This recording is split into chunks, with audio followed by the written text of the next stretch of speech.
ברוכות הבאות,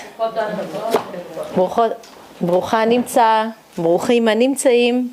Thank you so much for coming just a week before the auspicious Chag of Shavuot, which is such a precious Chag of amazing minhagim. What? Phone on silent. Yeah, please put your phones on vibrate or silent, or if you want, you could just take out the battery and throw it away. Okay, ladies, are you ready? We said earlier that Chag Shavuot is such a special Chag with precious minhagim, and one of them is that we read Megillat Ruth. Megillat Ruth is Kadosh, and it was written by Shmuel Hanavi alav shalom. What a story it is indeed. It's one of the most dramatic and consequential stories in history. The story of Ruth HaMoaviyah is about a young woman who had tremendous determination and mesirut nefesh. Ruth came from a very prestigious family. She was a Goya. She came from the family of Eglon Melech Moav. Now, this man was like what we call a tycoon. There's levels of being rich. You're a millionaire, then you become a billionaire, and then after you become a billionaire, you become a tycoon. A tycoon means you've got billions and billions of dollars. This man had vast treasures, power, glory, and wealth. And this is Ruth's father. This means that Ruth was a wealthy girl living in the lap of luxury. She had all the amenities of life, and she could marry the most important princes and continue her status as a princess living a very powerful and wealthy existence. She had all the benefits of a rich girl, and she would have had it forever. She had an unlimited supply of material good. But we all know, however, that she ended up marrying a Jewish man named Machlon. And whether or not her conversion is considered legitimate, that's not for our class today. But anyway, Machlon himself was a very wealthy man, and he was the son of one of the most influential of men at that time named Elimelech. And Ruth's mother-in-law was one of the most important women in Jewish history. Her name was Naomi, and she lived up to her namesake. She was pleasant, na'im, she was kind. She was a great tzadikah with wonderful character traits, and namely it was her yirat shamayim. And now this Goya attaches herself to this family. And if we go according to the opinion that she did not convert before getting married, you could imagine how that affected her mother and father-in-law, right? Because we're told that if we go according to the opinion that she did not convert, as a result of that, a lot of bad luck came upon this family. Elimelech lost all his money and then he died. Machlon dies. Shortly after that, Kilion, his younger brother, dies. And now all of a sudden we find a family that was once so stable, a family that had so much security and good mazal, that went from riches to rags overnight. Try to imagine the scene. You have this tzadeket, Naomi, who's now left with two Gentile daughter-in-laws, Ruth and Orpah. And she becomes destitute. Naomi was so poor that she didn't have food to eat, and we're told she didn't even have a pair of shoes to wear on her feet. This was a woman who was a billionaireess, a millionaireess, an aristocrat, and a noble woman, and now she had nothing to her name. So she tells her two daughter-in-laws, thank you so much for everything, but at this point, I can't offer you much. I don't have any more sons to marry you to, and I don't have money to support you. It would be better if you just return to your palace where you're going to live well and comfortably, where you're going to have an opportunity to get remarried and live a life of what you're used to living. So Naomi pushed them to go back to their nation and to their old life of success and wealth. Now, both young women, Ruth and Orpah, were very committed to their mother-in-law. And they taught, which is, by the way, a very rare thing. Right? It's very rare. Very rare. It's like the story. Did I ever tell you the story? It's a cute story. It's an Israeli joke, actually. There was once a guy who came to a river. First of all, before I even say the story, does anybody know how you say a mother-in-law in Hebrew? How do you say? Chama. Now, chama is another word in Hebrew for the sun. The sun is not just called shemesh. The sun in biblical language is called a chama. So this guy is passing by the river and he notices that his friend is also by the river, and he sees that the friend's mother-in-law fell into the river and she's drowning. And the guy is not doing anything. The guy's not doing anything to... So he goes, hey, what's going on? Your mother-in-law is drowning, and now what are you doing? Instead of saving her, you take out a siddur and you want to daven mincha? What's going on? So he tells his friend, it says in the halacha that you have to daven, you have to pray mincha before shkiyat hachama. Before the setting of the sun. Before the setting of the sun. Anyway, mother-in-laws, it's very rare that you have daughter-in-laws or son-in-laws that are so committed. And they tell Naomi... Different days, right?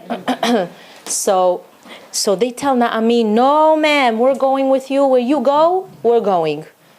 And Naomi says, please girls, I beg of you, do yourselves a favor and make the trip back to Moab.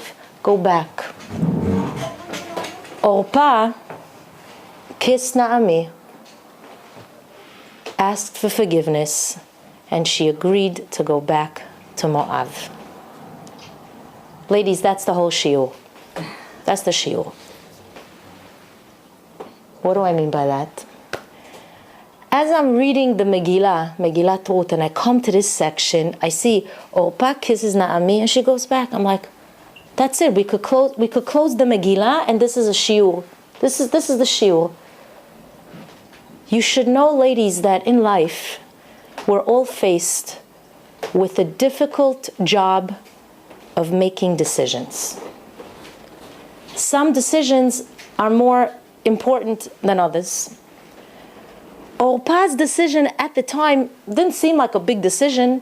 After all, think about it. They're standing in the middle of the fields of Moab. They're in the wilderness without a home. There's no food. There's no shelter.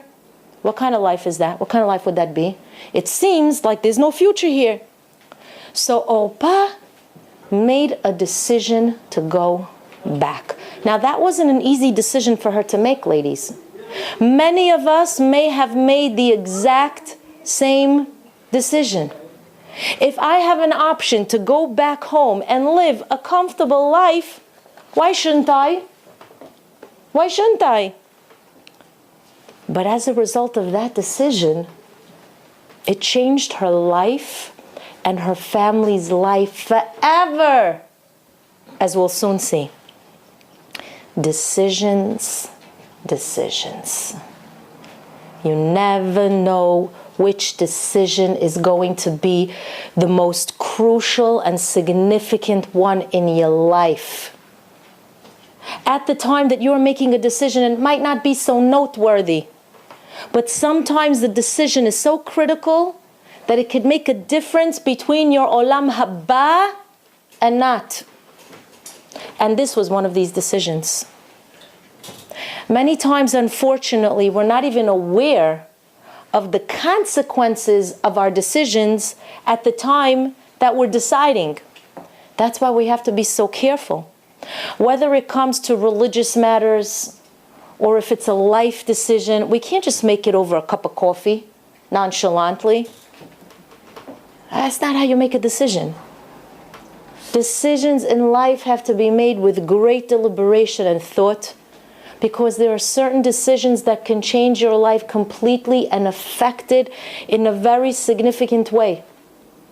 I'm going to give you an example of what I mean by telling you a story, because I know you guys like stories.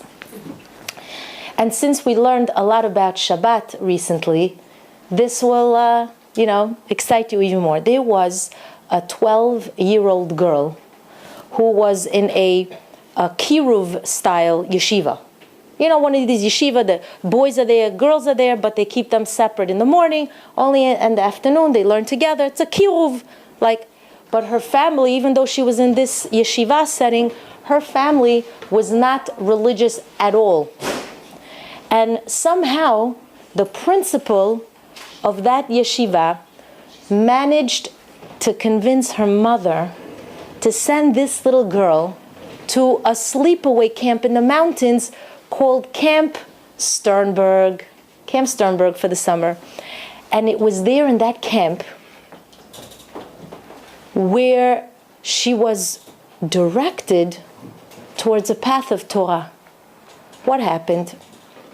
It was the first Erev Shabbat in camp, and she had just finished getting ready for Shabbat. She put on the new suit that her mother packed for her in her suitcase, and she looked at her watch, and she noticed she had a little time to spare. So she walked out of the bunkhouse, and she waited outside, and she saw one of the most beautiful sunsets she ever saw. In the country, when you're in the country, in the mountains. And all of a sudden, she felt such a deep feeling of peacefulness. And then all of a sudden, she looks to the right, and she notices that there's a group of girls walking on this path towards what they call the Shabbos shul. The Shabbos shul was the Bet HaKnesset, was like a little Bet HaKnesset where all the girls would daven only on Shabbat. And she's looking at these girls, like maybe they looked like there was 100 of them, and she realized their everyday appearance changed. It was as if they were transformed into malachim. Now they were wearing these gorgeous outfits for Shabbat. It was something very spiritual about that sight. And the feeling pushed her to follow them on that road. And she followed them. Where did they go? To the Shabbos shul. And she goes to the Shabbos shul and she realizes, hey, it's not just these girls, everybody's here. There must have been like 500-600 young girls in this big Shabbos shul. And all the girls started to daven Kabbalat Shabbat with the singing. And this little girl just sat there in silence. She couldn't believe it. Wow. You have to imagine 500 girls singing together Lecha Dodi with a beautiful, beautiful tone. And she's listening, and mitpalelot, and she's listening to the tefillah of 500 girls singing be'achdut. She was amazed by the ruchaniyut, by the tefillot, by this sight. And it was clear to her at this point that Shabbat had this secret, an energy that feeds the neshama. And then the davening was over. The director told a beautiful story, and all the girls stand up. And they started to hold hands. And they started to walk out of the Shabbos shul slowly, like this, like rows and rows, holding hand. And they're singing, Shalom Aleichem Malachei HaShoreis, all the way. And they're going like this on this chain from this Shabbos shul all the way to the dining room, which was very far away. And this young girl is looking at this long chain, and they're singing and singing. She could not believe the chain was not breaking. What a sight. And she wanted to be from those who remain connected to this chain and never disconnect. She wanted to be a part of HaKadosh Baruch Hu's world that until then she was not so connected to. But there was a decision to be made. If she took the path of Ruth, which is to cling to all the lessons of her teachers in the yeshiva and to stay on this journey of Torah, it might not be easy. She might face opposition along the way. She might experience difficulty. And on that Shabbat, she took upon herself the mitzvot. Shabbat, kashrut, tzniut. And she knew her parents would make it difficult for her and that it would limit her life, even her friendships. But she also knew that emunah would lead the way. Even though she was only 12 years old, she knew she would fight to try to have the right to walk the path of a bat melech. And so that night, in the bunkhouse, Friday night, this little girl, this 12-year-old girl, made a conscious decision to embrace Torah and Ya'adut and to proceed upon the path that so many tzaddikot before her walked upon that path. So she wanted to have the zchut to one day be an Em B'Yisrael. That little girl was me. Wow. I didn't say that so you should We want I don't want you to. I didn't say it for the. There's a point to the story. When I made that decision all those years ago, I mamish felt like Ruth HaMoaviyah. Because I learned about her in school and how brave she was and how courageous she was and how determined she was. I heard about all the glory and the wealth and the success that she left behind. And I heard about all the sacrifices that she made in order to cling to the truth. Now, in all honesty, I too could have had a very comfortable life had I chosen the other path. I too could have gone out there in the secular world and become very famous, very wealthy. I was at a point in my life where, at that point already, where many secular promoters and producers were already contacting my parents for producing rights so that I could launch my career in the world of entertainment. So I could have chosen the path of living in the lap of luxury, never having to feel like a second-class citizen. But instead, like Ruth, I was now standing at a crossroads of life. I could go this way, or I could go this way. And I decided to choose a life of righteousness and truth. Ladies, one decision in life led me on this path of Torah. Wasn't an easy path. It's still not easy. And that decision is the reason that I'm standing here today in front of you, instead of in front of 50,000 people at Madison Square Garden. It's the reason that I was given the zchut of providing you with HaKadosh Baruch Hu's words of inspiration. To live a life of emunah in Torah, despite the challenges of life, that requires a lot of sacrifice. And that requires a lot of strength. A conscious decision has to be made on your part that the road of Kedusha that you're traveling on is going to be the one you're going to use to fuel your journey. That Kedusha that pure decision to walk with HaKadosh Baruch Hu, despite the odds, despite the challenges, despite what people are going to say, that's what's going to earn you the malchut. Your strength, your fortitude, your tzniut, your emunah, your hope, and even your silence to agree to the will of HaKadosh Baruch Hu is going to lead you to the throne of glory.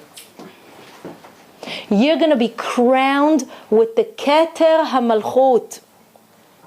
It's the crown that's going to be studded with the most precious of gems. You know what kind of gems? It's going to be studded with your pearls of wisdom.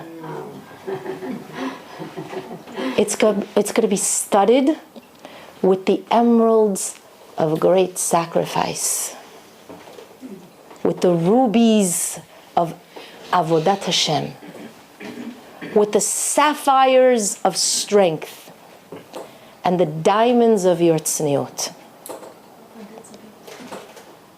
This, ladies, is the mark of Ruth Em HaMalchut, and we should all be proud to be part of her legacy.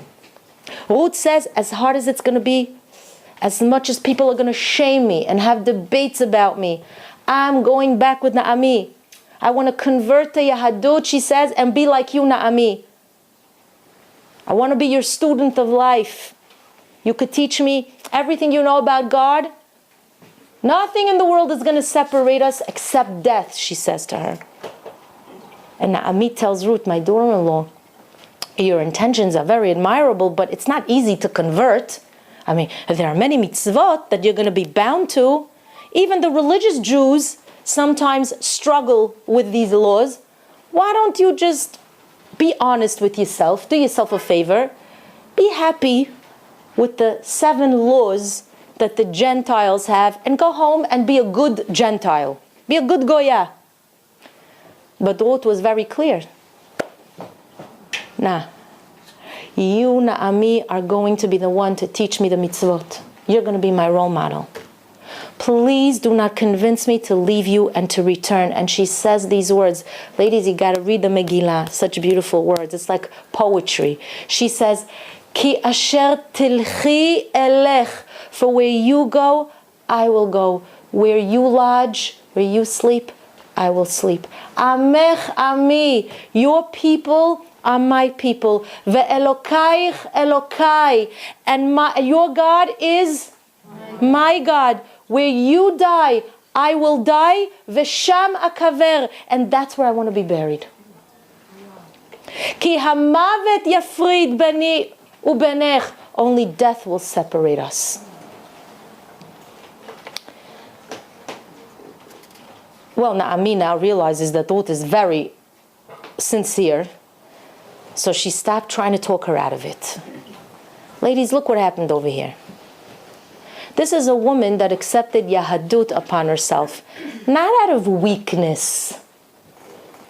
You see, a lot of Chilonim, they go to a Baal Tshuva, and they say to him, tell me, what happened to you that you became a Baal Tshuva?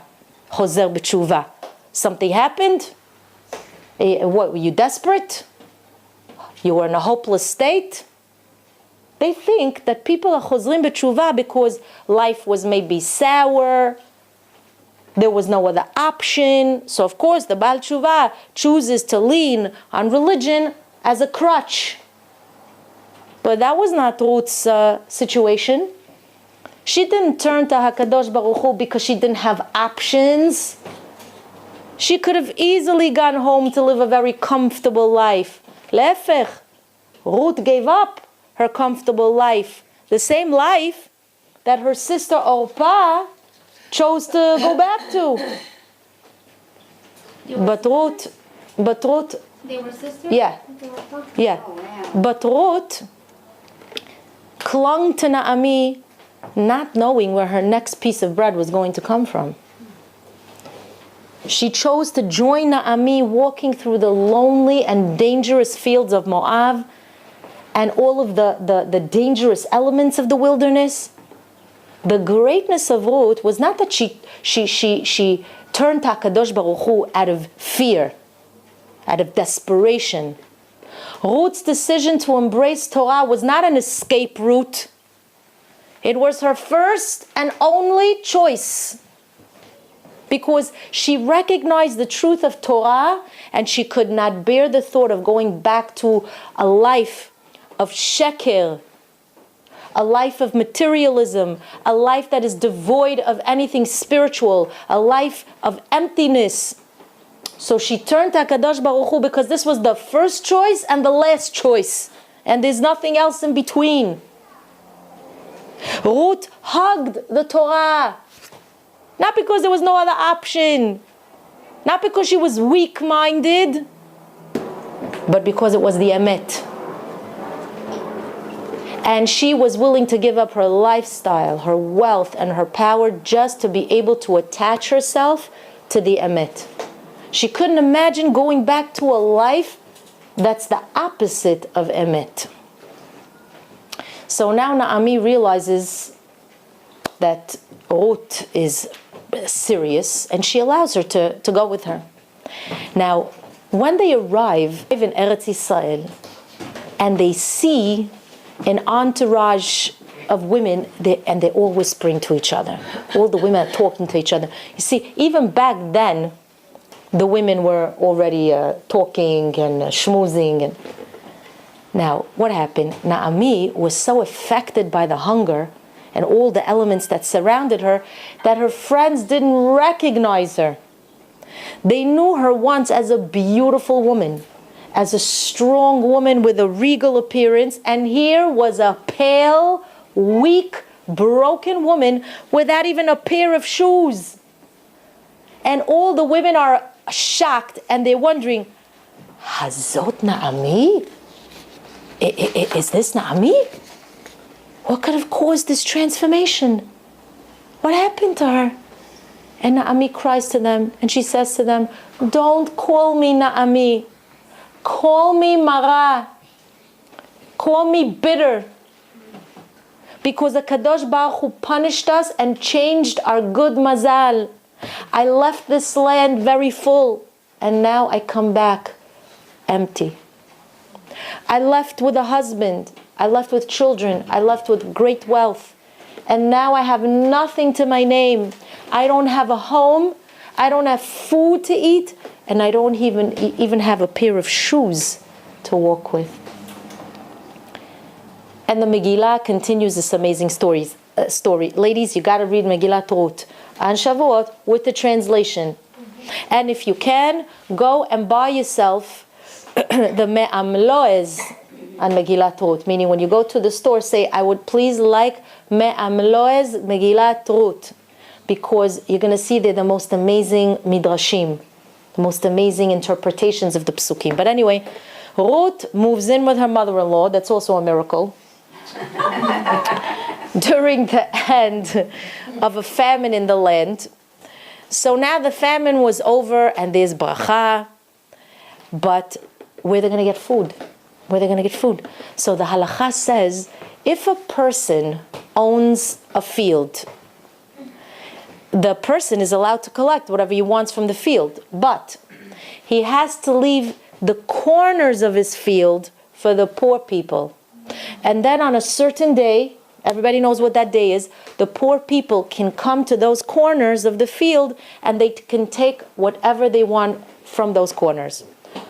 That's one. Also, there are times when the owner or his workers are collecting the wheat from the field, and as they're collecting, some of the bundles of wheat fall to the floor. So if whatever falls out of their hands, if it depends on the quantity, if 2 or more pieces fall to the ground, they're allowed to pick it up. If 2 or less, they have to leave it. Leave it for who? For the poor people. So there's even a certain amount how much the poor person can pick up from the floor. So if the poor person is walking behind one of the workers or the owner and he notices, oh, the owner just dropped 1 stalk of wheat. Is he allowed to pick it up? Yes. Oh, the owner just dropped 3. Is he allowed to pick it up? No. So what happened? Ruth asks her mother-in-law, should I go and collect some of the gleanings of the fields? What a tzaddiket she was. Ladies, you have to understand what's going on here. Did Ruth ever dream that she would be standing on a welfare line together with poor people, fighting just to collect a few grains of wheat? This is a woman who wore pearl necklaces and diamond earrings. Ruth had everything that a young woman could dream of, and here she is going out to work all day just to bring back a few pieces of wheat so they can have what to eat. And Naomi agrees and sends her off to the fields. When she arrives at the field, you could imagine the mob scene, because the famine is finally over and the fields are now open to all the poor people. So you could imagine how many hundreds of people must have been there just waiting to grab whatever they could. It's like Black Friday. And Ruth enters the field of Boaz, and the pasuk says something very interesting. It says, "Vatelech, vatavo, vatelaket basadeh." What does that mean? She went, she came back, and she collected from the wheat of the field. Now, the Gemara says, something here doesn't make sense. What does that mean? She went out, she came back, and she collected. It should have said the opposite. She went, she collected, and then she came back. So the pasuk seems to be out of order. She went, she came back, she collected. She went, she came. Something's not right here. You know what the Chachamim tell us? An amazing thing. I'm going to give you an example of the tzidkut of Ruth HaMoaviyah in another story. So you shouldn't think. It's a made-up story. It's like a mashal, so you should know the nimshal. There was a poor girl who became a kala. And the mother didn't know how they're going to be able to buy dresses for the lechaim, for the wedding, for the sheva brachot. So all of a sudden one day the mother opens up the newspaper and she sees an ad in a store that says, in a mall, in a store that says, buy one dress, get the other 5 for free. Oh, you woke up all of a sudden. Whenever we talk sale, bing, the eyes open up. I know how it goes. Money and sales. I know, that's the way they're shopping. Okay, so the mother gives her daughter the money for the one dress, and she says, here, this is Mina Shamayim. Make sure you get to the store early, that you shouldn't lose out this amazing deal, because I'm sure it's going to be a mob scene over there. Everybody's going to come. The next morning, the mother looks outside the window, and what does she see? She sees her daughter standing still by the bus stop. It's already 12 o'clock in the afternoon. So she says to her, oh, good morning, you're back already. I'm so excited to see the dresses that you bought. And the daughter says, oh, no, Ima, I didn't even get there yet. What? You didn't get there yet? Forget it, it's already 12 o'clock. Now you want to go? What do you think is going to be left at this point? I can't believe you wasted this opportunity. So the daughter says to the mother, Ima, I didn't waste time. Let me tell you what happened. I left the house at 6:45 this morning, extra early. So I should be at the store extra early. But when I got on the bus, I realized that the whole bus was packed with men. And you once told me not to go on a bus filled with men because it's not so tzanua. So I got off that bus and I waited for the next one. The next bus came 20 minutes later, and it was packed with a lot of ladies that were dressed very not tzanua. And I remember you told me that I shouldn't be around people that dressed lo b'tzniut because it could influence me in some way. So I got off that bus too. Finally, I got on the third bus, and everything was fine. Except that all of a sudden I started to hear a lot of people speaking Lashon Hara, and you always told me not to listen to Lashon Hara. So I got off that bus, And I'm still waiting to see when the next bus is going to come and who's going to be on that bus. And the mother says, I don't understand you. You gave up this amazing opportunity that may never come again. And the daughter says, no, Ima. I was very successful because look what I was able to do. I was able to give up all those dresses from my wedding just to be able to do what is right and just in the eyes of Hashem. And the mother started to cry. And she says, you're right. I'm so proud of you that you're willing to give up everything to do what's right in the eyes of Hashem. Chachamim tell us, Ruth was a Talmidah of Naomi, and she knew the principles of her mother-in-law, of the Rabanit. Naomi taught her about the kinds of people that she should go be in the fields with and the ones she should not be with. So listen to what happened, ladies. And bear in mind that at this point in the story, they're starving to death. You have to bear that in mind. So Ruth goes to the first field and realized that the people there were not so kosher v'yosher, as we say. Vatelech. She went to that field. But then vatavo. She came back. And she explained to Naomi what happened. I can't glean in that field. And Naomi was proud of her. She goes, okay, so go to the next field. The same thing happened in that field. In the meantime, she's going and coming and going and time. All the dresses are being sold. All the fields are being taken apart by the poor people. But Ruth keeps going and coming back, going and coming back. And Naomi, and they're both starving. They're both willing to die from starvation just to be willing to do the right thing. That's vatelech vatavo. And then finally, vatelaket basadeh. She finally arrives at the appropriate field. And who was at the field at that time? Boaz. All of a sudden he notices Ruth and he says, Lemi hane'ara hazot. The Gemara jumps on this pasuk and says, wait. Boaz is this big tzaddik, and this is what he does all day long, looking at women. Who's this girl? She looks like a cute girl. The Gemara says, Chas v'chalila v'shalom. He didn't say, Mi hane'ara hazot. He said, Lemi hane'ara hazot. He said, to who does this girl belong? He didn't say, who is this girl? He said, to who does she belong? Meaning, who did she learn from? Who does this girl belong to? Because Chachamim asked, what did he see that impressed him so much? Well, first of all, he noticed that as she was gleaning in the fields, if she saw more than 2 pieces of wheat on the floor, she didn't touch it. She was careful not to steal. You see, unfortunately, there were people, poor people, who were not following this halakha. They were so hungry that it didn't matter to them, 2 pieces, 3 pieces, yalla. Boaz notices Ruth's meticulousness for the law, for the halakha, and he wonders, who does this lady belong to? Who's her teacher?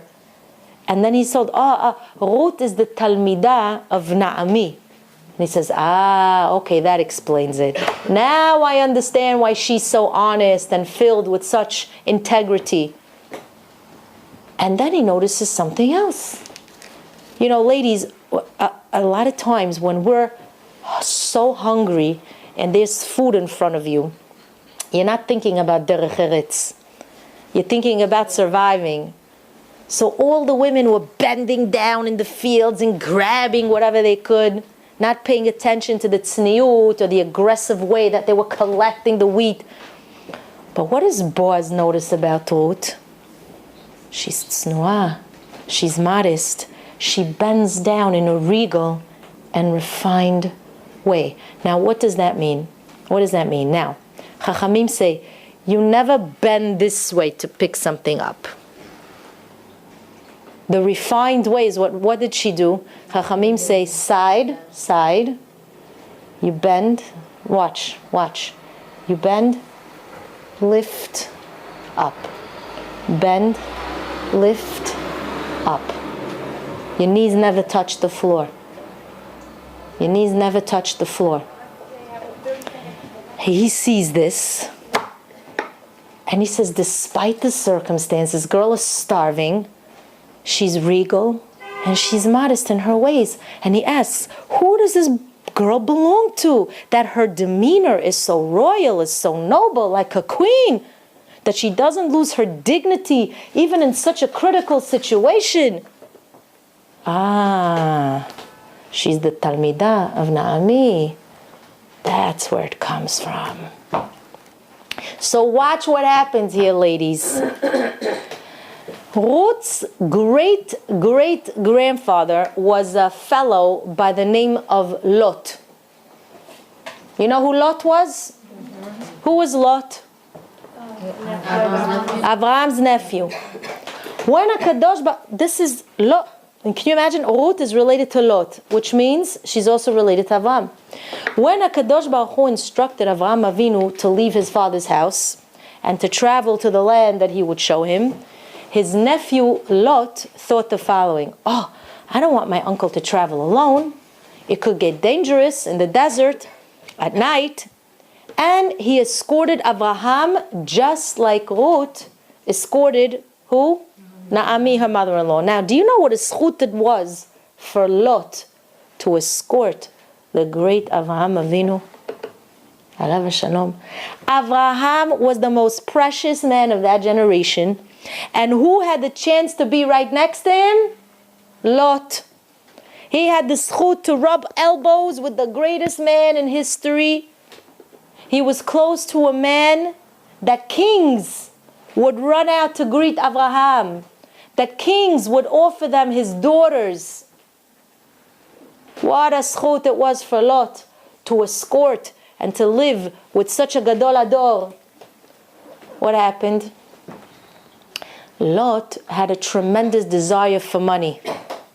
And one day, the shepherds of Avraham inform him that his nephew's shepherds are allowing the animals to eat in the fields that don't belong to them. So Avraham comes to his nephew Lot and he explains, look, you can't let the sheep graze in the fields that don't belong to us because it's stealing. So Lot tells his uncle, he says, Uncle Avraham, didn't Hashem give you the land? And right now, you don't have any children. So that makes me your only heir. So whatever is yours is mine. So I'm only eating from what rightfully belongs to me ultimately. So Avraham says, what are you talking about? First of all, Hashem didn't yet give me the land. He promised me the land, that's true, but he hasn't yet given it over in my hands officially. Plus, if you don't mind, I'm still very much alive. If you don't mind. So he says, you know what, Lot, I'm beginning to see that this relationship is not going to work out. So you have a choice. Either you straighten out, or you're going to have to go away. Ladies, we spoke earlier about making lifetime decisions.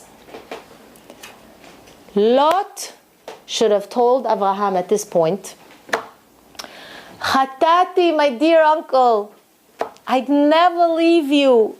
I'm staying right next to you. Because being close to you is like being close to the Shekhinah. Because you, my dear uncle, you're like a walking beracha. Only death could separate me from you. Right?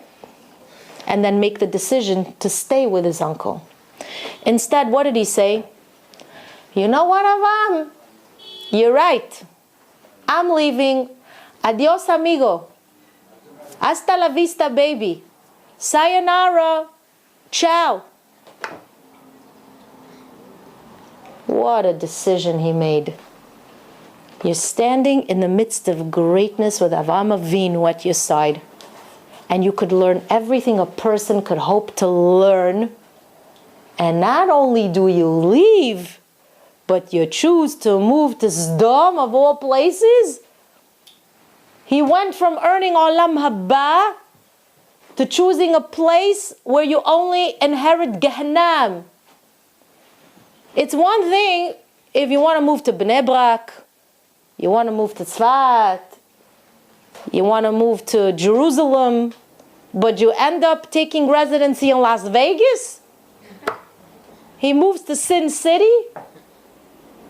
Chachamim tell us this was one of the biggest and fatal decisions that Lot ever made. But who made the tikkun for Lot? Ruth, his great-great-great-granddaughter Ruth. It's like deja vu all over again. What happens? Naomi and Ruth are in the field together. And Naomi tells her, go back to Moab because I don't have anything to offer you. And Ruth is thinking, one second here, I'm not going to make the same mistake my great-great-grandfather made. A family makes that kind of mistake once. You don't make it twice. Lot left Abraham even though he had the chance to be right next to the Shekhinah and he blew it. So I'm never going to leave Naomi, that's for sure. At that moment there was a tikkun made for that terrible decision that Lot made all those years ago. But not only that, when Ruth was so careful about how many pieces of wheat to collect from the fields, she made the second tikkun for her great-great-grandfather, whose animals were eating from fields that didn't belong to him. Not only that, Chachamim tell us that Lot was not the most tsanua or moral kind of man, because again, you don't leave a man like Avraham Avinu to travel to Sdom because you're such a tzaddik. Because what was in Sdom? Every possible form of immorality existed in that place. So if you choose to live in such a place, obviously you yourself are not so tsanua. So Ruth, years later, says, I'm not going to be like my great-great-grandfather. She remained tznu'ah in every way possible, which blew Boaz's mind. And so he's curious to know, who does this girl belong to? And eventually he ended up marrying her. What a story. Ruth felt she had no future. She's standing on the welfare line collecting 6 pieces of wheat for the day. But she wasn't discouraged. She went back every single day. And finally Boaz married her and greatness descended upon the world on that day. Because let me tell you what the Midrash says. Ruth was meant to be with Boaz for one reason and one reason only. And that is to create the neshama of David HaMelech. To create, after that, the neshama of the Mashiach. Because on the night that Ruth and Boaz were together, she conceived. And the next day he died. The next day he died. He was old? He was old, but I'm saying in those days you could live till over 100 and he was in his 80s. So all I'm saying is you see that this was the reason why they had to be together. But Chachamim say, imagine if she would have gleaned in somebody else's field, in the inappropriate fields. Imagine if she would have gotten on the wrong bus. Look how important it is to follow Torah, to stay on a path of truth and righteousness, and to make the right decisions that could change your life and the history of an entire people forever. Religion sometimes poses great sacrifices, but you should know that those who sacrifice themselves for the truth, for Torah, and for Hashem, they always succeed. Even though there may be difficulties and obstacles, Those that make a sacrifice for HaKadosh Baruch Hu and do the right thing, they become the victors. Ruth married Boaz. She conceived immediately, and her life began to turn around. The Navi tells us that Ruth had a son named Oved. Oved had a son named Yishai. That was her grandson. Yishai had a son named David.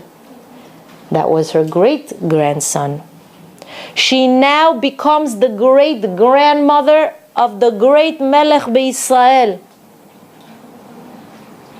The Zohar HaKadosh tells us that David HaMelech's neshama, the spark of his neshama in the future, is going to be put into the body of the Mashiach. Look at what happened, ladies. This time, Ruth went from rags back to riches. Look what she produced. But let me tell you more than that. Listen to this. During David's time, he faced the first Palestinian terrorist named Goliath, the giant. Remember the story? This Rasha giant used to come into the Jewish camp every day and he would terrorize everybody. Nobody was willing to stand up to this mighty giant. Only David, who was little, he wasn't so big, he was little, volunteered for the job. He was a young boy. On that battlefield, David HaMelech, who was Ruth's great-grandson, came face to face with his enemy, Goliath. We're told Goliath was the great-grandson of Orpah. Really? Ruth's sister. Right. The woman who told Naomi, I'm going home. When is that connected? She made the wrong decision, ladies. She didn't have the strength to make the sacrifice, and look what she produced. A terrorist. And now on that battlefield, you have two distinct forces, two different worlds opposite each other. David HaMelech represents the world of Ruth, where when you sacrifice and you do the right thing, this is the product of your righteousness. And Goliath represented the world of Orpah, the woman who couldn't sacrifice for the sake of religion. And look what became of her, a Goliath. And they come face to face on that battlefield. Truth versus sheker. Holiness versus tumah. Choshech and or. A bad decision versus the greatest decision. Who wins the battle? Light will always beat the dark. If it's dark in this room and I flick on the switch, who's going to win, the light or the dark?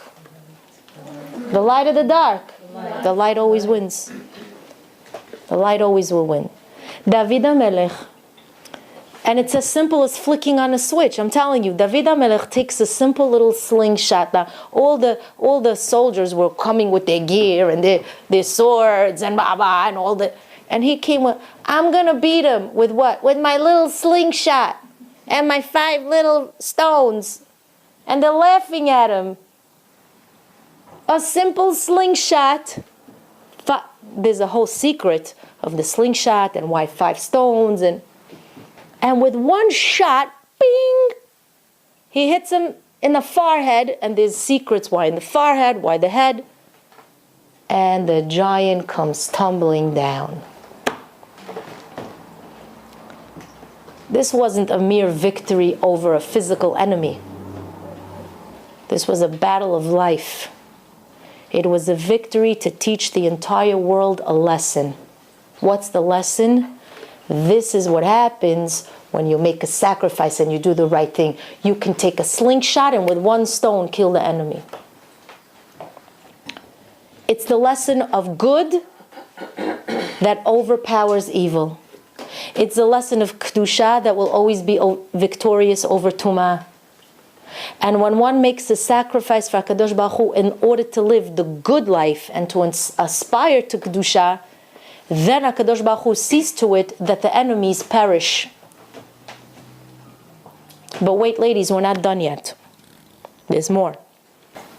You see, Ruth was still alive during David HaMelech's time. She actually witnessed David handing over the throne to his son Shlomo. So that's the great grandchild. Ladies, in the history of the world, from Adam HaRishon until today, the Chachamim tell us there was no kingdom like the kingdom of Shlomo HaMelech. He ruled over the entire world. Chachamim tell us not only did Shlomo HaMelech rule over this world, he ruled over the heavenly worlds too. He had supreme power. He had the ability to summon malachim and tell them what to do. He had the power to call upon evil spirits and to deal with them as he saw fit. He was the wisest, the most influential of men, the biggest tzaddik of that generation. He knew the language of the animals. And he was given the zechut to build the first Bet HaMikdash. He wrote the most beautiful and deep Sfarim. You should read a Sfarim for all generations. And this man is the great-grandson of Ruth. Now, when he built his gorgeous palace, he made for himself one of the most gorgeous thrones. And next to it, he built another beautiful throne for HaMelech, for the mother queen. Who was the HaMelech? His great-grandmother Ruth. Could you imagine that, ladies? Ruth HaMoaviyah was now sitting on a magnificent throne right next to her great-grandson Shlomo. She saw how her great-grandson reached levels that no human being had ever reached. And HaKadosh Baruch Hu gave her a long life in order to be able to witness her sacrifice. And all this came from her tzniut, from her tzidkut, from her emet, from that one decision she made all those years ago at that time in the fields. And believe me, ladies, she had no idea she'd end up sitting on that throne. She had no clue. When she sacrificed to do the right thing and she walked barefoot with Naomi, her mother-in-law, she had no clue that such a reward was waiting for her. Lehefech, she was willing to die of starvation. But in the end, look how Kadosh Baruch Hu rewards her. Ruth goes down in history as one of the most righteous, prestigious, and noble women in Yahadut. She is the mother of the Mashiach. Why? Because of her Mesirut Nefesh. Ladies, you should all feel a tremendous sense of pride, because every woman here in this room has a spark of Ruth in her. It's not easy, especially in today's generation, to be a woman who's committed to all the values that many of you are committed to. Many of you are making sacrifices in order to make sure that your children and families are living Torah and not just learning Torah. We're living in a generation where not too many people are interested in making sacrifices anymore. People are looking for the easy way out, for a shortcut. In a society where materialism rules, and you have women that give up their time, they sleep, and they come together to hear Divrei Torah, how could Hashem not respond to you when you daven?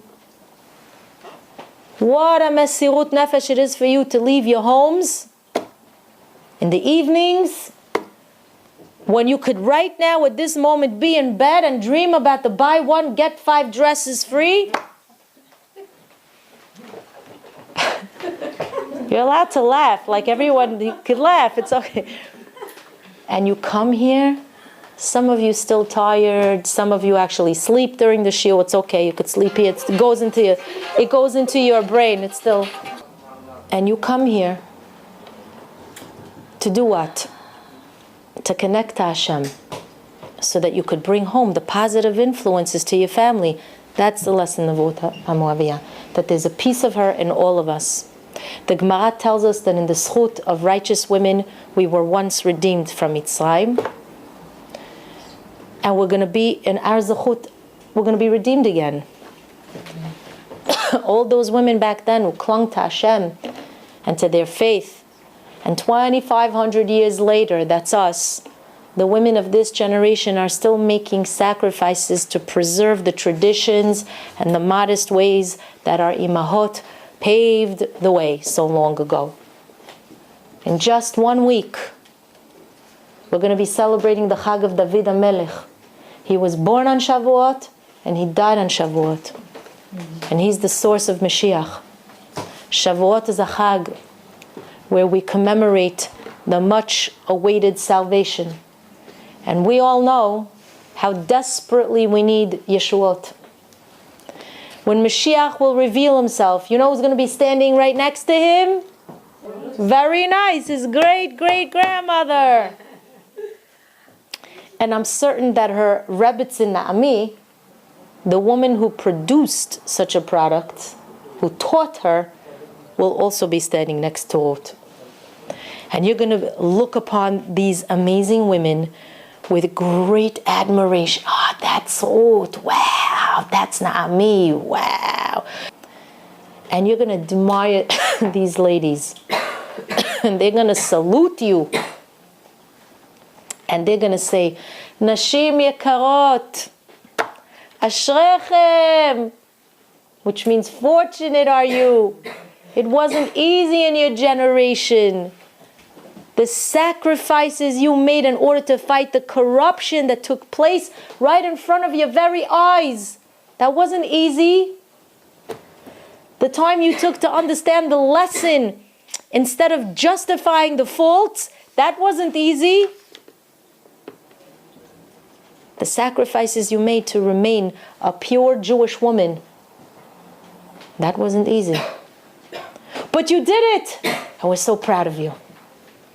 Imagine that. Imagine Ruth telling you that. I try to imagine that day. Do you? Try to imagine it. Ruth telling you, I'm so proud of you. You did it. You did it. Naami telling you this. Sarah, Rivka, Rachel, Leah, Esther, Dvorah, Neviah. They're all gonna, Miriam, Hannah. So remember that the lesson of Ruth is that in times of despair, there's still hope that can be found. In times of doubt, there is emunah that you can hold on to. When you're faced with uncertainty, there's the emet that can guide you.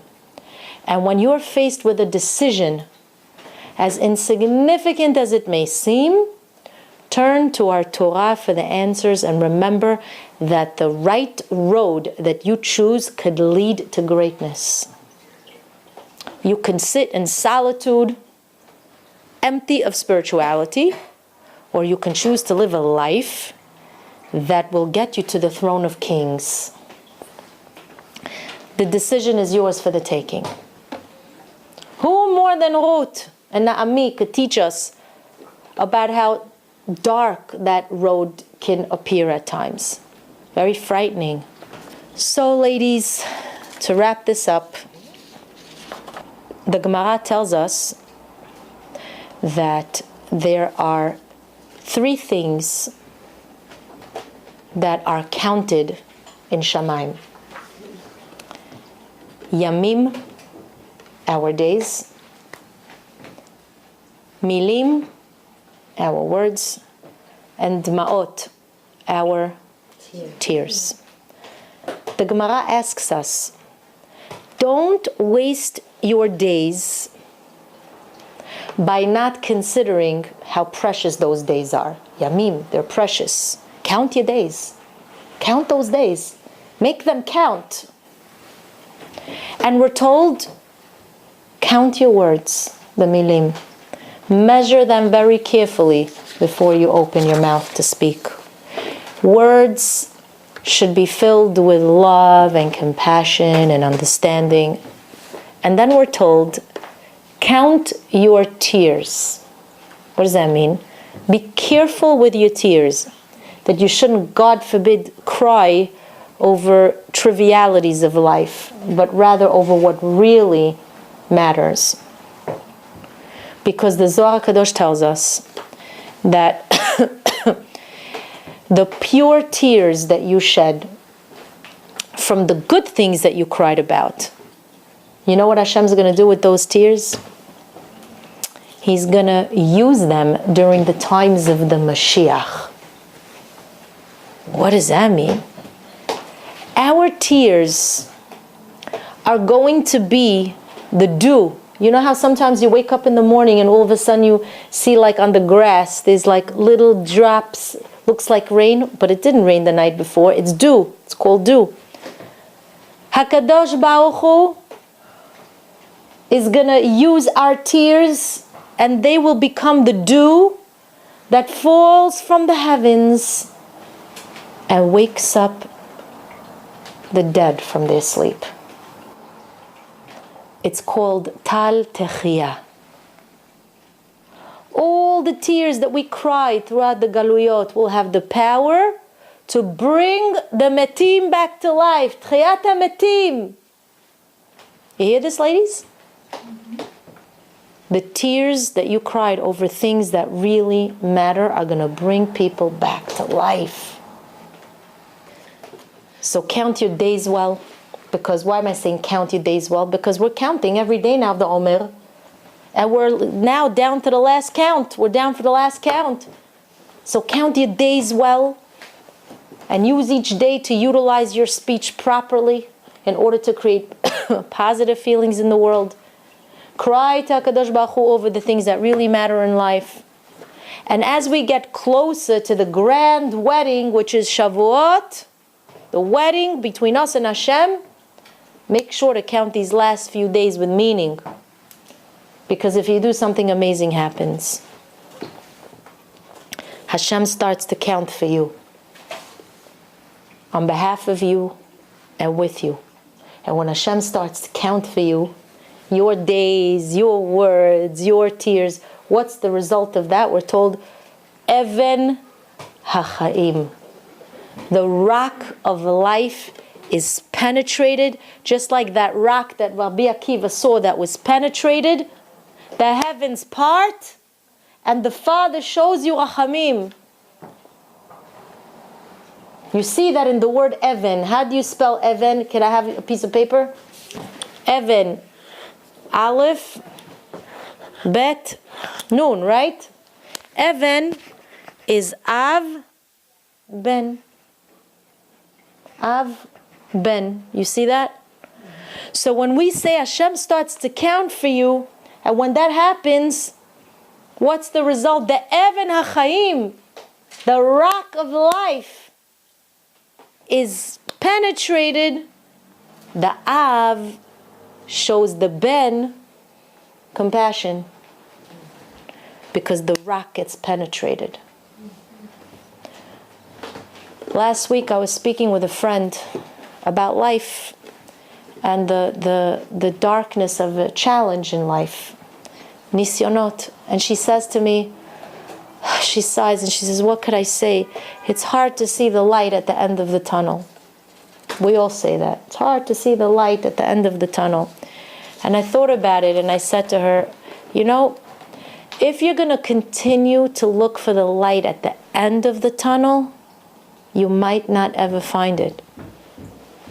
Because it could very well be that you're looking in the wrong place. She goes, what do you mean? She says, I mean, you're so busy looking at the end of the tunnel, it's always going to be dark. The light that you're looking for is not at the end of the tunnel. It's inside of you.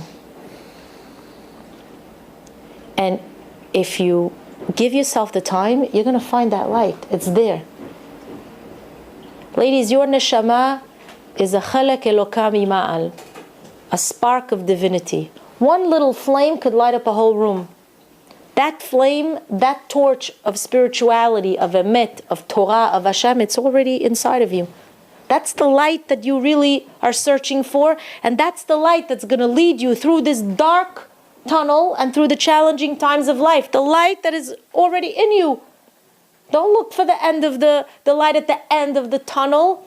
Don't look so far ahead for something that's right there inside you. Sei ratzon, you should make good cheesecakes.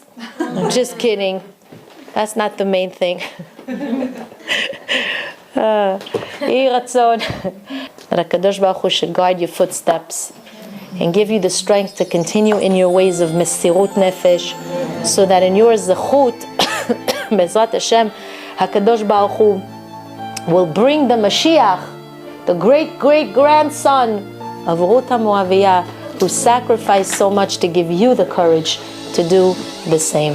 Shavuot Chag Sameach, and Bezrat Hashem will see you after my trip.